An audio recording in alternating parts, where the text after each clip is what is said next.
Bonjour, aujourd'hui on va plonger dans les origines, et oui, surprenantes et souvent assez sombres, des contes de fées qu'on pense tous connaître. Pour la plupart d'entre nous, les contes de fées, ce sont des histoires plutôt charmantes, non? Des récits pour enfants, remplis de princes, de princesses et bien sûr, de fins heureuses. Mais voilà, et si à l'origine, ces histoires n'avaient jamais, mais alors jamais été pensées pour les enfants? C'est ce parcours étonnant et souvent assez choquant qu'on va explorer ensemble. Alors commençons par le commencement. On va se demander d'où viennent vraiment ces histoires, bien avant de devenir des contes pour s'endormir. Ce qu'il faut comprendre, c'est que les versions qu'on lit aujourd'hui sont très édulcorées. Les récits d'origine étaient bien plus anciens, beaucoup plus crus. Ils venaient de la tradition orale. Et bien avant Perrault ou les frères Grimm, des auteurs comme l'italien Giambattista Basile ont été les tout premiers à mettre ces histoires par écrit. Et croyez-moi, les versions de Basile, on est à des années-lumière des contes tout propres que l'on connaît.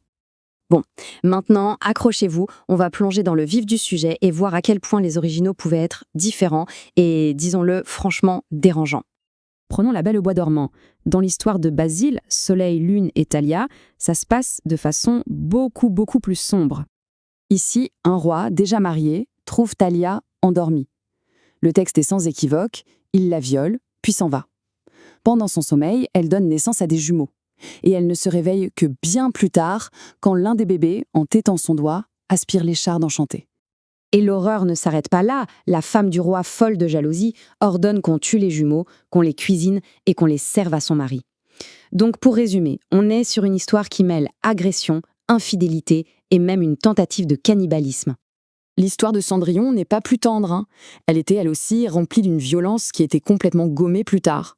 Dans certaines versions, les demi-sœurs se coupent des morceaux de pied pour que la pantoufle raille, et à la fin, pour les punir, des oiseaux leur crèvent les yeux. Et que dire de Blanche-Neige? Dans la toute première édition des Grimm, la méchante n'est pas la belle-mère, mais sa propre mère. Jalouse, elle veut que le chasseur lui rapporte les poumons et le foie de sa fille, pour les manger. Et à la fin du conte, la punition est terrible. On la force à danser avec des souliers de fer chauffés à blanc jusqu'à ce qu'elle meure. Alors la grande question, c'est comment est-ce que ces contes franchement macabres sont devenus les classiques pour enfants que l'on connaît aujourd'hui? Le premier grand filtre, ça a été Charles Perrault. Il a adapté ces contes assez rustiques pour les salons très sophistiqués de la France du XVIIe siècle. L'agression commise par un roi marié, ça devient un baiser d'un beau prince célibataire. La femme jalouse, elle est remplacée par une mère ogresse. On lisse les angles. Et Perrault l'a fait de manière très délibérée.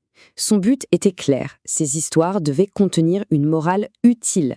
Il a donc poli les récits, enlevé ce qu'il jugeait indécent et a ajouté des leçons de morale très claires pour justifier tout ça. On pense souvent que les frères Grimm ont rendu les contes plus sombres. En réalité, c'est tout le contraire. Les histoires qu'ils ont collectées à la base étaient déjà extrêmement violentes et sexuelles, c'était du divertissement pour adultes. Au fil des éditions, les Grimm ont fait le ménage. Ils ont enlevé le sexe, atténué la violence et ajouté des thèmes chrétiens. Tout ça pour que ça passe mieux auprès des familles bourgeoises du XIXe siècle. Mais alors, ce qui est fascinant, c'est que, malgré tous ces changements, la structure de base de ces histoires est restée presque la même. Et c'est sans doute ça le secret de leur incroyable longévité. C'est un folkloriste russe, Vladimir Prop, qui a analysé ça.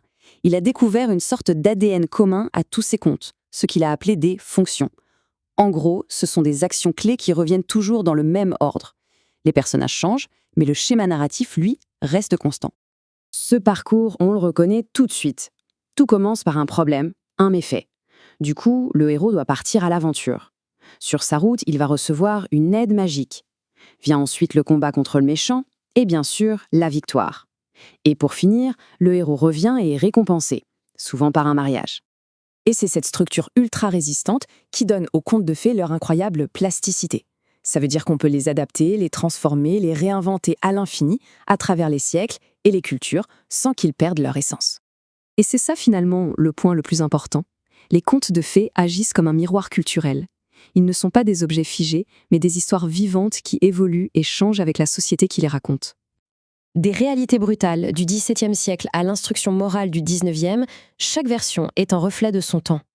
Ce qui nous laisse avec une dernière question. Une question pour nous, aujourd'hui.